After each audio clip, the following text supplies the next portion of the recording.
Yung lahat, ako po si Maripi Cagupo, 9 years OFW sa Singapore. Sumali po ako sa OFW Got Talent dahil sa para maibahagi o maipakita ang aking talento. Sa panahon ngayon, napakaraming banyagang impluwensya.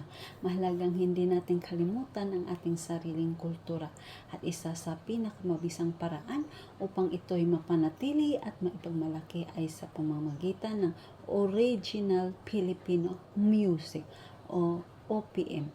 Ang OPM ay hindi lamang tunog o aliw. Isa itong kwento ng ating pagkatao.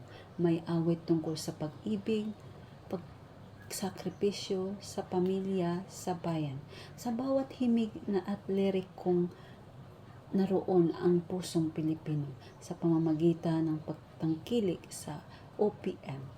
Pinapalakas natin ang industriya ng lokal na musika. Binigyan natin ng suporta ang mga musikero at alagad ng sining sa ating bansa.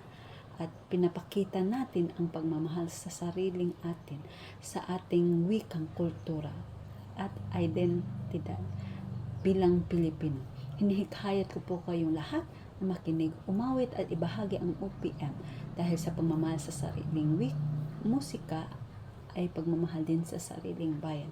Maraming salamat po. Mabuhay ang musikang Pilipino.